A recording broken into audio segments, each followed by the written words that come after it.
Amateur Traveler is in its 20th year now, but can you imagine if I had people on the show who had never been to the destination but had just read about it or seen a movie about it? That wouldn't make any sense at all, and you wouldn't listen.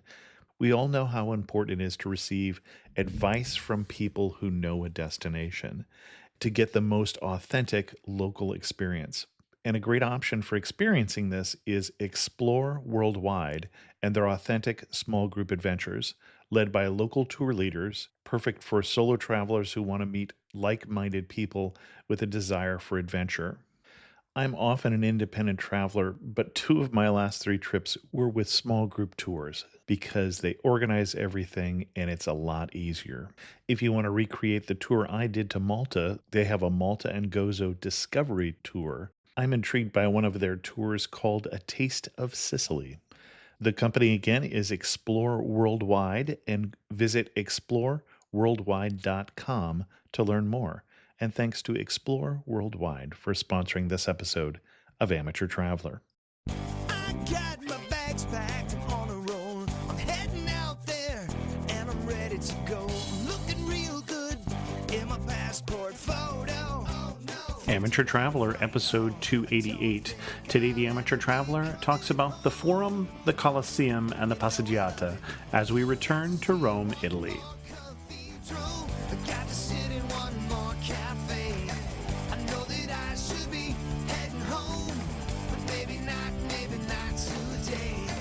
Welcome to the Amateur Traveler. I'm your host, Chris Christensen. Before we get into the interview, I do have three news stories and one apology. The first, the apology. For those of you who listened to the show when it first came out last week, you may have missed the first few minutes because something went wrong with the recording. I re-recorded that and re-released it in case you missed the three news stories and the announcement that that was the 6th anniversary episode of The Amateur Traveler. And then in news stories, your atlas and your globe are out of date because there is a new country. South Sudan has finally received its independence from Sudan and is the newest country in the world.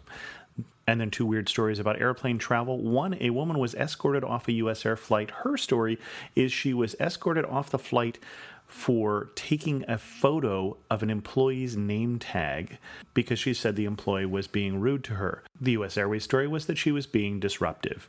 And then speaking of disruptive passengers, Rock Diaz, an American Airlines passenger, tried to impersonate a soldier to get into first class. There's an easy way to solve this problem. Just send him to Afghanistan. For links to all three of those stories, check out the show notes at amateurtraveler.com. I'd like to welcome to the show Andy Steves, who's coming to us from Weekend Adventures. Andy runs tours of Europe, especially for students and backpackers, and we brought him on the show to talk about Rome. Andy, welcome to the show. Thanks for having me, Chris. It's good to be here. And I heard you speak recently, and I was interested in what you had to say, specifically as we looked at destinations like Rome, which, of course, is an amazing city to go to. What would you recommend if I'm fresh off the plane and I'm in Rome and I've never been there before, and let's say I have, a week or less, a typical American trip, what should I see? Well, you're very right, Chris. And just off the plane, you can expect to be overwhelmed and utterly confused. Rome is an incredible city, and it's historically the heart of Western civilization. And my favorite thing about Rome that I've really discovered is they have such an appreciation of their past. They love their history, that they don't bulldoze these ancient palaces, palazzi, and piazzas, but rather they just build on top of them. So in this week in Rome, you're going to be walking through some incredible architectural wonders, and your eyes are going to be open all day and all night, just soaking in this culture. That's another great thing about Rome, is walking outside on these streets is really walking through a classroom of art history, architectural history, and the Italian culture and the love of life, the bella figura and the evening passeggiatas that they all take. And as a tourist in Rome, I'd encourage you to really plug into the local goings-on rather than just shooting from site to site. Of course, do that in the day, but also leave some time for going from each piazza at night and just soaking it all in. Okay. Now, I'm assuming the first thing I should do is clearly rent a car and drive right into the heart of Rome, right? Absolutely not. That is the last thing you'd want to do. So going in from either of the two airports in Rome, you can usually take the train or the bus in. And what they'll do is they'll take you straight to the Termini, which is the main train station there. You can also take taxis straight to your hotel or hostel, but that's definitely going to be a more expensive option. On the other hand, the buses and trains will take you straight into Termini, and from there you should be able to find directions, or you should have been able to find directions from Termini online at your hotel or hostel website. And as I recall, the main train station is really not that far, a simple walking distance from the Coliseum, the Forum, and really the heart of ancient Rome. You can walk, and I've done it many times, but it's not a walk that you'd want to take with bags in hand. So, yeah, look into a taxi from Termini, or the two metro lines in Rome cross at Termini. So if your hotel or hostel is on those lines, then you can jump on those. But yeah, you don't want to be walking over all those cobblestone streets with your roller bags. It'll just lead to trouble and headache and soreness the next day. So we get in, we go to the hostel or the hotel, and we drop our stuff off. Maybe we take a nap, depending on our theory on jet lag. And then where would you start someone? It's a great question. For me, and in my tours, what I do is I kind of organize a weekend or a several-day trip chronologically. So what that means is I like to do the sites of ancient Rome first, and then move through medieval Rome and then to Renaissance Rome. What that means is, first what I would recommend is, go see the Coliseum, see the Forum, ancient Roman Forum, as well as the Circo Massimo, which is the old chariot race. And if you've seen Ben-Hur, that's the stadium where they used to race the chariots. And then check out Trastevere, as well as many of the great piazzas across Rome, like the Piazza Navona, Spanish Steps, and Campo di Fiori. And then move along to Renaissance Rome. Okay, and then let's slow that down a bit. Let's sure. do that in sections here. So we've got ancient Rome. We've got, you said, the Colosseum and the Forum first. Mm-hmm. I think I've seen pictures of the Coliseum. Actually, I've been to the Coliseum. But, what am I seeing as I go to the Coliseum or to the Forum? You're taking in, if you really think about it, incredible feats in engineering and architecture completed thousands of years ago. These are guys who did not have cranes, did not have big old machinery, trucks, bulldozers to move this much sheer mass of rock, stone, marble. If you can go back in history and put yourself as a commoner in Rome or a tourist, Rome is one of the oldest tourist sites in the world. Rome, during its heyday, would have millions of tourists coming through each year to just take in the magnificence of Rome. If you've seen The Gladiator with Russell Crowe, they're not exaggerating. The city of Rome really looked like that. Every single square inch was covered in beautiful marble. And again, it would just be awe-inspiring. So, what you're doing when you visit these ancient Roman sites is really seeing what's left of that today. And I would really encourage everyone to let their imaginations go and just really check into it. And actually, the one correction I would make there is Romans did have cranes. They had cranes and block and tackle and actually cement. They had many things that we forgot about for 1,000 years and rediscovered later on in the Renaissance and those periods. But no stainless steel, though. Not so much, no. Or fossil fuels, yeah.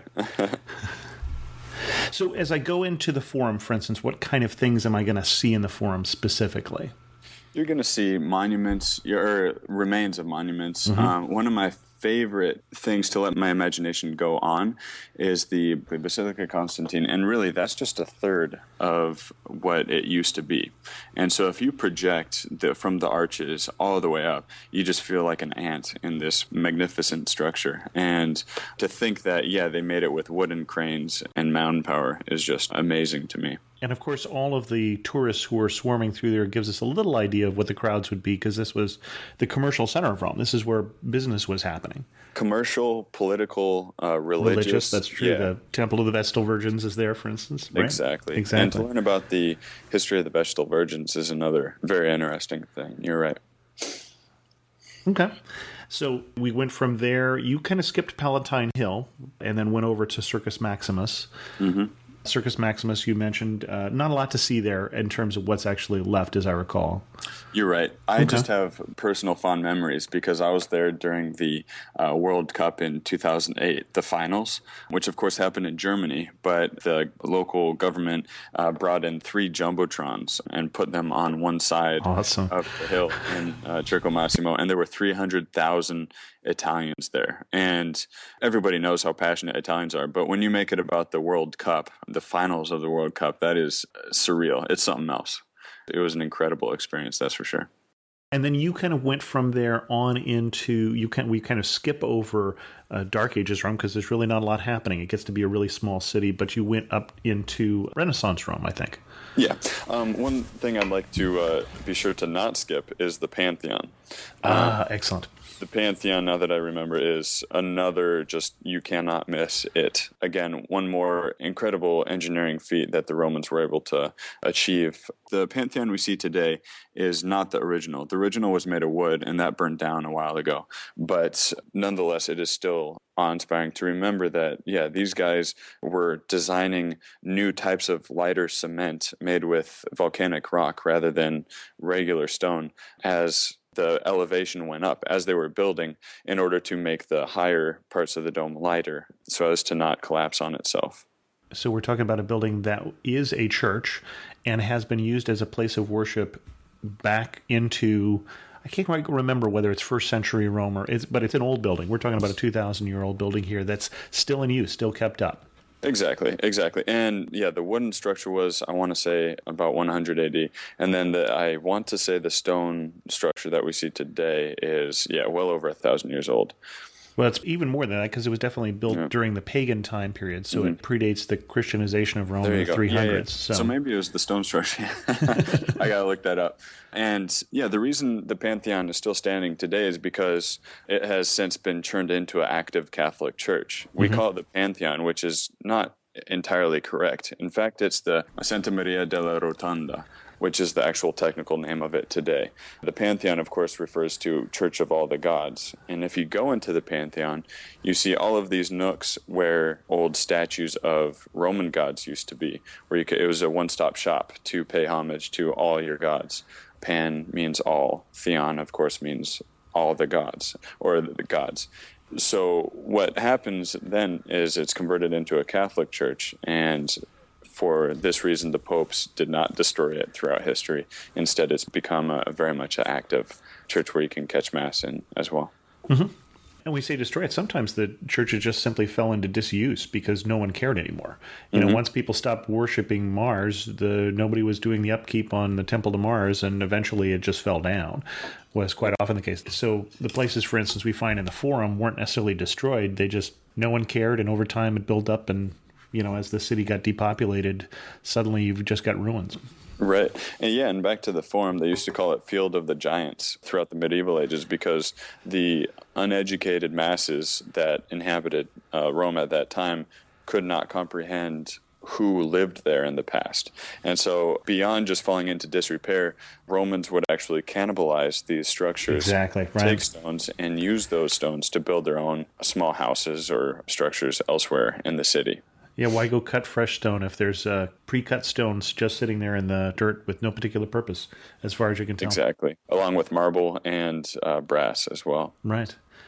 Okay, so we move now up into a little more modern Rome, up into the Middle Ages, or through the Middle Ages and the Renaissance. Where should we see that? Where do you go? Well, I want to make sure to not skip Trastevere. That's one of my favorite neighborhoods of Rome. That's a tangled mess of streets that is so easy to get lost in, but that's really where some of the deeper Roman culture kind of comes out in my experience. That's in Trastevere. But we could also skip over to St. Peter's. We can go wherever you like here, Andy. Okay. Let's see. Yeah, St. Peter's and the Vatican Museums, you just can't miss it. And of course, you have the Sistine Chapel there as well. So everybody knows about the Sistine Chapel, painted by Michelangelo during the 15th century. Okay. An incredible kind of breakthrough in voluminous painting. Now, instead of just like these 2D paintings that were so prominent throughout Europe in the medieval ages, Michelangelo was leading the way in really creating paintings that looked much more 3D. There was light, there was shadow, there was perspective, there was emotion. Yeah, it looks much more like real life. And of course, there's nothing that really enhances seeing the Sistine Chapel like being packed in with a bunch of tourists. Exactly. That part of the Vatican Museum is where all the crowds gather. People actually race past some amazing things on the way there and just ignore them, like the map room, which I love. Should you go early? Should you go late? How do you not hate the experience, even if you love the art? Sure. In fact, one of my friends helped me do a tour of the Sistine Chapel. We called it the Pristine Sistine because we got in line really early one morning and just as soon as they opened the doors, ran all the way through the entire Vatican museums. We were going to return to those after, but we wanted to see the Sistine Chapel with nobody else in it. And so they opened the doors of the Sistine Chapel, I think half an hour after the doors of the main museum. So we ran through the museum, got there just in time, and they opened it up to, a room that I had never seen before, the Sistine Chapel, without anybody else in it. And it was pretty incredible. We had it to ourselves with maybe 5 or 6 other people for a solid half hour, 45 minutes before the rest of the crowd started, trickling through. And if somebody really wants to make the point of seeing it without anybody else there, I would recommend that. Get up really early, get in line, do your homework, make sure you know exactly when the museum itself is opening, and run through to see the Sistine. Yeah, eyes on the prize. Okay. Anything else you would recommend while we're there at the Vatican? I mean, there's St. Peter's too, obviously. Yeah, of course. So the Vatican City, of course, is an independent entity apart from Rome called the Holy See. That's the papal country, basically. And in that, you have St. Peter's Basilica, you have St. Peter's Square, you have the Vatican Museum, and the Sistine Chapel, which is a part of the Vatican Museums. One ticket entry gets you into the Vatican museums, and they filter you out, or you leave the museum usually into St. Peter's Basilica, or you can if you want to. You just have to keep your eyes open. One thing that I would recommend, it's really cool for me, and I mentioned this on the radio show you might have listened to, but I had the unique chance to see the Scavi, which is the excavations under St. Peter's Basilica.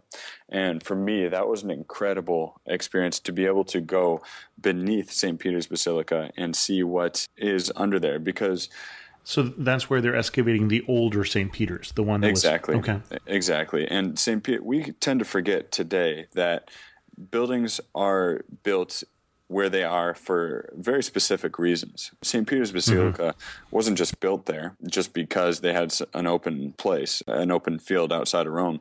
No, St. Peter's altar is over the supposed place where the kind of underground Christians moved St. Peter's body after he was crucified near that spot, like during the halftime of a chariot race. So there used to be a chariot stadium, much like the Circus Maximus, there in the vicinity of St. Peter's, where St. Peter's Basilica is today. And for halftime, the Romans would crucify Christians. And that's where St. Peter's met his end. Because you really can't beat that for halftime spectacles. So. Okay. Well, yeah, these guys were tough people back in the day.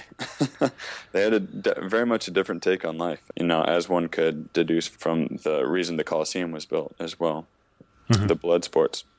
Yeah, so he was moved there, and over time, altar after altar was built, and the church became more and more powerful throughout history. And the St. Peter's we see today is the latest iteration of the Catholic Church, on top of St. Peter's tomb. Well, and actually, as I recall, the raising the money to build that church led to a little tiff, kind of kerfuffle up there in Germany with Luther nailing things on the door. So it's that time period that we're talking about when this was built. Exactly. They were selling indulgences in order to pay for that big fancy building. You're right. But the tourists can benefit from it for free today, so not bad for us. Although we should remember that the dress code as you go in, I suppose, is one thing we should advise people as you're going into any church in Rome. Really is make sure you're not wearing shorts and your shoulders are covered. I think is the general rule? Yeah, so avoid spaghetti straps. You know, in 110-degree heat in Rome during the middle of the summer, that's hard to remember. So, Right. Ladies, a suggestion I might have would be to bring a scarf or a shawl Right. in your purse, and you can throw that over as you go through the entrance there in St. Peter's Square. Although we did see that some ladies were actually being let in who had literally, and I wish I were making this up, put toilet seat covers over their shoulders, and that apparently wasn't considered respectful in a way that I'm not sure that I understand. So Yeah. Yeah, I wish we had some pictures of that. I think you're right that a shawl is probably a little more decorative than what we were saying. And respectful, yeah. Some churches will hand out like paper shawls or scarves, but it's tough to depend on that. I've actually seen people being turned away from various churches during my time in Europe. So. Yeah, no, they will definitely, and especially at St. Peter's, I've seen that. Yeah. Yeah, absolutely. Where would you recommend we go next? Good question. We're going to be able to cover everything there is to see in Rome, right? No.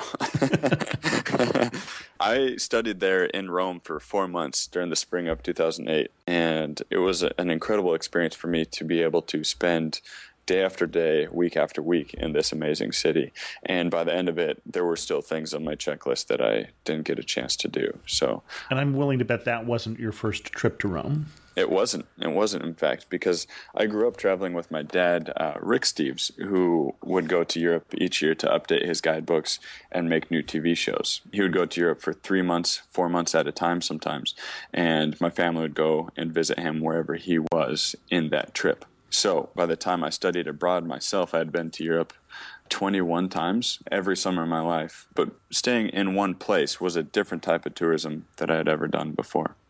When you stayed there, when you lived there, what was the thing you saw for the first time and you always wondered, why didn't I see this before? Why didn't I go here before?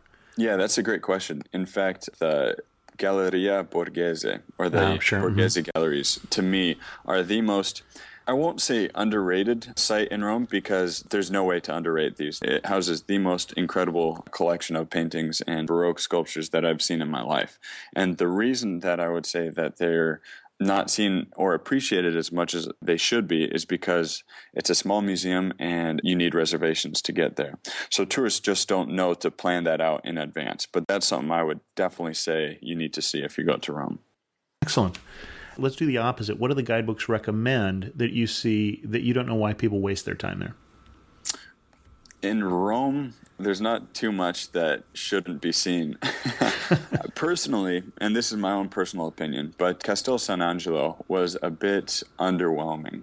It costs money to get into. You walk up through this tower. You do have a nice view of Rome at the top. This is the tower right next to the Vatican?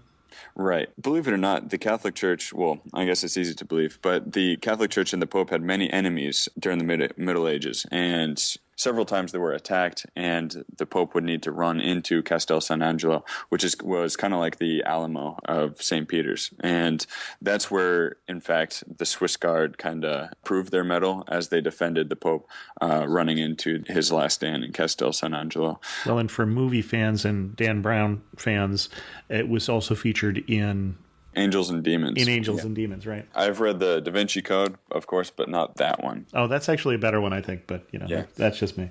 I got to do some homework, yeah. Okay. But personally, it was underwhelming. I just didn't get as much out of it as so many other sites. And if your time is restricted in Rome, that would be on the bubble. That would be something to cut. Okay. There are, I don't know how many different churches in Rome.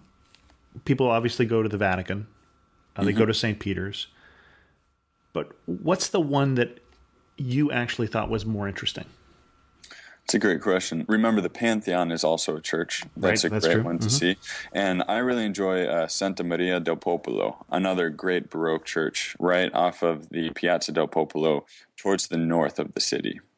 Features many beautiful Baroque paintings, especially Caravaggio's Crucifixion of St. Peter. And that's an incredibly dramatic painting. The lighting is amazing. And, of course, it's free to get into. And that's featuring the painting where it was originally intended to be rather than in some museum someplace. Yes, exactly. And it's important to remember that art is the manifestation of those with the most money at that time and that point in history.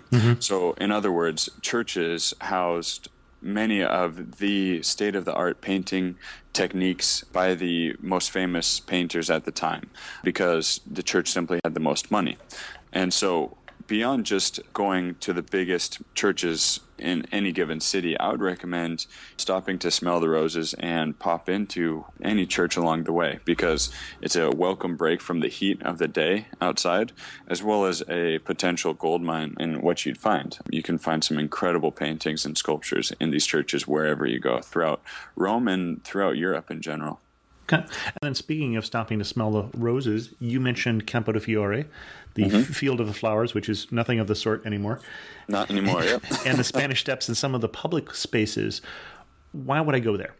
That's a great question. For me, a lot of Italian culture happens after the sun goes down. Remember, don't just get up and see the main sights and get exhausted by 4 p.m, eat dinner, and go to bed. Be sure and save some energy for an evening walk with some gelato halfway through. I would be sure to, for one evening during your stay in Rome, connect the dots between the main piazzas of Rome. That would be Campo di Fiori, Piazza Navona, the Pantheon, and Trevi Fountain, and the Spanish Steps. And you mentioned a walk. I believe in Rome we're talking about a passeggiata. Passeggiata. And really more of a stroll, isn't it? And out to see and be seen. Exactly, yeah. I couldn't have said it better myself. To see and be seen is such an important part of Italian culture.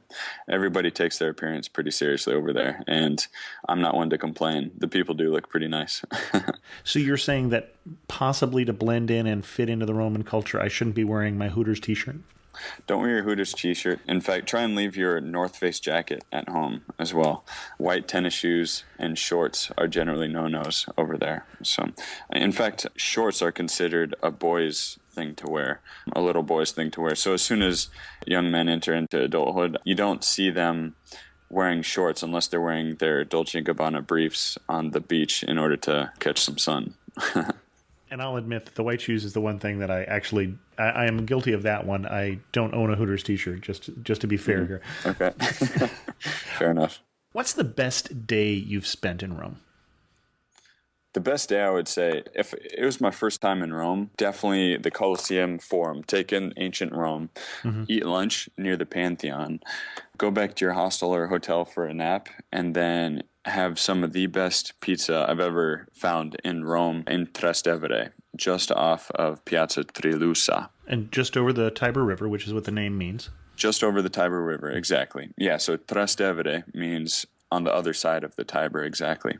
And wander those streets, get some gelato, and then do that passeggiata across Rome. And you'll really see the entire city, where many of the tourists have gone to bed and the real Romans are out on their strolls with their sweethearts and just taking it all in. Okay. Any single day of the year you would recommend people be in Rome?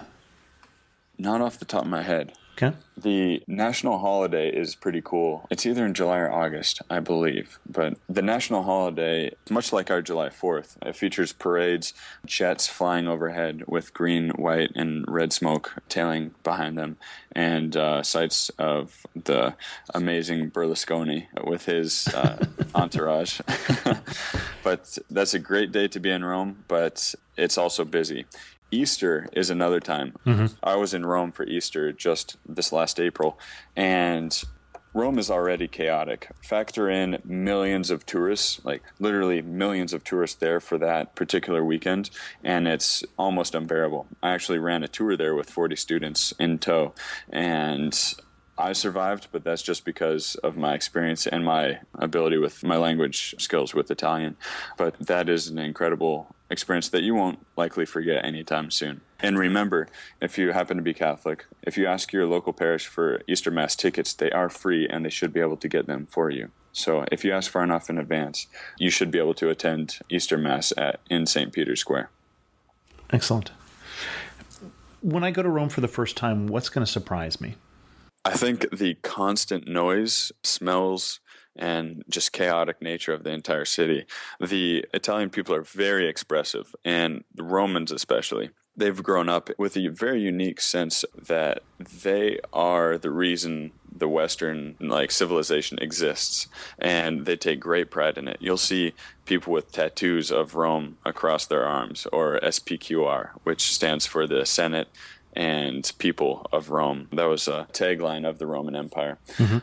And yeah, what I would encourage is just to not be turned off by this, but rather be open to the garish nature of the city. And if you can take it all in, and if you can thrive in it, you're going to have some incredible experiences and meet the most interesting people who have a great love of life and just really are doing it right. The Italian dolce vita, as they always say. Definitely do your best to don't judge this chaotic nature of the city, but take it all in and see if you can run right with them, you know. Who's the most memorable local that you've met there? I can tell you right away, Mickey of Michelangelo's Miscellanea. Mickey owns Mickey is his nickname. Michelangelo is his full name, and he owns a store called Miscellanea, a student pub sandwich bar. And he has since developed it into attracting a upscale crowd, actually, and it's directly behind the Pantheon, just kitty corner from the Pantheon. And during my time in Rome, that's one of my first stops. I always go in for a sandwich and just to catch up with him and his son and his fun-loving crew that work at his restaurant. I could keep going. I love the guy. One day I was eating lunch after class in Miscellanea, and he comes up to me and asked me what I'm doing the next day. And I was like, well, I don't really have any plans. What's the story? And this is all in his very strong Roman dialect. And after 3 or 4 years of studying Italian, I still have a hard time really understanding it. But he asked me if I would like to go in for the Swiss Guard induction ceremony inside the Vatican City the next day. Huh? And I responded, well, let me push some things around. I'll see what I can do. But no, of course I went and saw the Swiss Guard induction ceremony inside the Vatican City. So that was really cool. And I got to stand next to some really high-powered people in military uniforms. And it was just an incredible experience. And because I made friends with him during my time in Rome, I had that unique opportunity to go and see that. Okay. Now, I'm a photographer. What's the best picture you've taken, and where were you in Rome? There's not even one place to say. There's so many different places. I would recommend people, a great viewpoint is the Gianicolo, which is a hill kind of between the Vatican City and Trastevere on the far side of the Tiber. Mm-hmm. It overlooks the entire city, and there you can have some beautiful panoramic shots of Rome. Also, daily markets throughout Rome offer some great perspective, some bright colors for the amateur photographer. Also, definitely go in for the detail on the ancient stones of the Coloseum, the Forum, and any one of the many ruins throughout the city. So you'll have no shortage of pictures to take while you're in the city. One of the places that I like, you talked about zooming in for the details, is Trajan's Column. Yeah, absolutely. Which the whole column tells a story. And so you can take a picture, you can stand back and take a picture of the whole column, and it just is a column. But if you zoom way in, you get to see much more of the daily life scenes of, this used to be a market, as I recall, in ancient Rome when Trajan was emperor. So, yeah, some of those are really fascinating. Or when you zoom in, for instance, on the Arch of Titus, you can see that Titus had defeated the Jewish revolt, and so you can see them marching away with the menorah from the temple if you take a detailed shot there. Exactly, and that menorah actually happens to be the oldest depiction of the menorah, right? That happens to be the oldest depiction of a menorah. Am I right? I'm not sure. Yeah, I can look it up. But anyways, we can keep talking. But that is a very remarkable piece, actually. So, you talked about it being noisy. Any warnings you would give before somebody goes to Rome? Or Roma. We haven't really talked about it with the real Italian name there, but exactly, Roma. Get ready to play chicken with cars as you're crossing the street. You need to kind of build up your confidence, stick with whoever you're traveling with, and do not stop. These Roman drivers will keep going until they see you commit to going, and then they'll stop. They're some of the best drivers in the world, but also the most hectic, and it's the most frenetic traffic I've ever witnessed. Well, that's one of the reasons I was joking about renting a car and driving into town, because I've driven out of town from the train station, and I will never do it again. No, it's something else. It's something else. Navigating, for one thing. And I would also say, don't even try to rent bikes to get around the city of Rome. In other cities, I'd say go for it. Sure. But in Rome, there's so many cobblestones. Traffic is like just beyond navigable for any outsider. So stay on the feet, and anytime you cross a street, just remember that they're going to stop if they see you stride out confidently. It's all about confidence and making sure you get eye contact. And so that's something that is an acquired skill, for sure. Yeah, no, I think a firm belief in the afterlife is really necessary to cross the street in Rome. So, Yeah, that's a good way to put it. So. As we start to wrap this up, you mentioned one particular eatery. You'd mentioned Michelangelo's place. Any other places, bars, eatery, night spots that you really recommend to people? Yeah, that's the thing. With Rome, if you look at a map, the streets are so squiggly, topsy-turvy that I'd really have a hard time. I could tell you a few places, but it's really a matter of going out, being open to new things, and finding your own restaurant. A formula I like to use as I'm trying to find a restaurant is avoiding touristy tracks between, say, the Coloseum and the Pantheon. Go a couple blocks off of that and avoid the checkered red and white tablecloths, and avoid the menus that are posted in 6 different languages on the front door. I think the only bad meal we had in Rome was, you're right, just across the street from the Vatican. And they knew they were going to get people whether or not they did a good job. So exactly, because those restaurants subsist on the tourists who are coming in once. They'll pay more, and then they never see them again. What we need to do is find the restaurants that are supported by locals and people who return time and again. So those are the restaurants we want to find. And yeah, just keep your eyes open. Anytime you go into a restaurant and you don't hear a word of English, that is your restaurant. Go in there, sit down, and enjoy your meal, because I promise you it's going to be much better than one where you hear English and German. Okay. Last 3 questions. One thing that makes you laugh and say only in Rome. One thing that makes me laugh and say only in Rome is the street crossing right across from the Vatican. Actually, there's a blind corner that is between the most delicious gelato and the exhausting day-long Vatican Museum experience. And it's a blind corner in which you just gotta run for it. And the near-death experiences I've had there time and again are what makes me laugh and say only in Rome. No, you're sure that's not why the gelato tastes particularly good? That could definitely play a part. That could definitely play a part, for sure. And finish this sentence. You really know you're in Rome when what? You really know you're in Rome when you're walking down the street and you catch the scent of fresh Roman bread, basil, and mozzarella. You really know you're in Rome when you sit down and have all that placed right in front of you in a fresh, classic Roman pizza. Excellent. And if you had to summarize Rome, the eternal city, in just 3 words, what 3 words would you use? I got 2. Lovable chaos. Okay. Lovable chaos and a unique love of life and self-expression that you just won't get anywhere else, with the hands, with the language, the sing-song nature of the Italian language. So yeah, lovable chaos and a love of life of the people who live there. Okay. I believe you may have gotten more than 3 words, but we'll let you get by with that. I didn't do so well in haiku class. Yeah.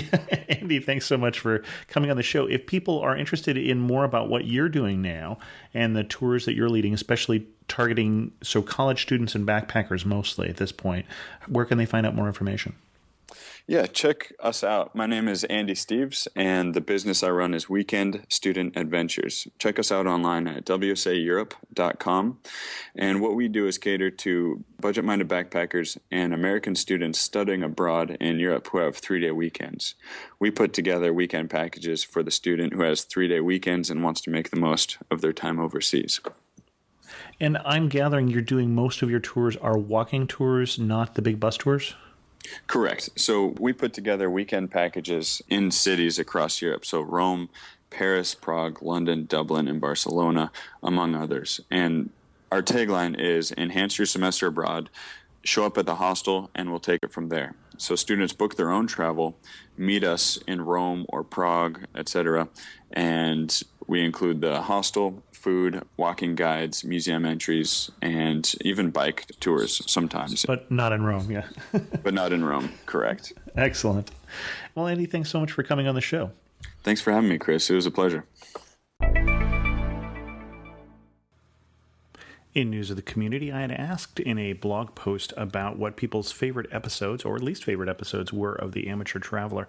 I did hear from Michelle, who's writing from Northampton, Massachusetts, and said her favorite episodes were a couple done on South America, Peru, Guatemala, and the really long one on Argentina. That was the first, I think, 2-part episode on The Amateur Traveler because my guest just knew so much that show was going to be very long if I did it in one piece.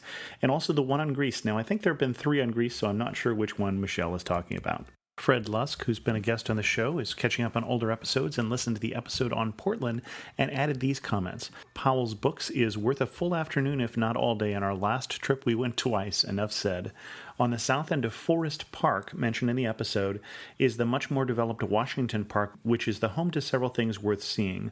On top of my wife's list was the International Rose Test Garden. Roses are her favorite flower. Even though we missed the peak rose season, she was very impressed. The Japanese garden is outstanding. We didn't have time to visit the zoo, one of my favorite things to do, but it looked to be top-notch. Washington Park is about a mile downtown of Portland, and we will spend more time there on our next visit. On Saturdays, there are several craft fairs, all within walking distance of downtown. The whole thing is called Saturday in the Park. In my humble opinion, Portland's best day trip is the Columbia River Gorge immediately east of the city along Interstate 84. First stop should be Crown Point Vista House State Park. The views from there are outstanding. Heading east are dozens of waterfalls ranging in size up to the renowned Multnomah Falls, 640 feet in 2 beautiful drops. Some of the waterfalls are drive to, some require a short, easy stroll, and some require a real hike. If you're a waterfall fan like me, I live 90 miles from Yosemite Valley. This is the main reason to go. However, you can also visit Bonneville Dam, see the windsurfers, etc. Number 4, if you continue to the Hood River to spend the night, you can complete a 2-day loop around Mount Hood via highways 35 and 26. It's a beautiful hike. You can do it in one day, but I recommend at least 2.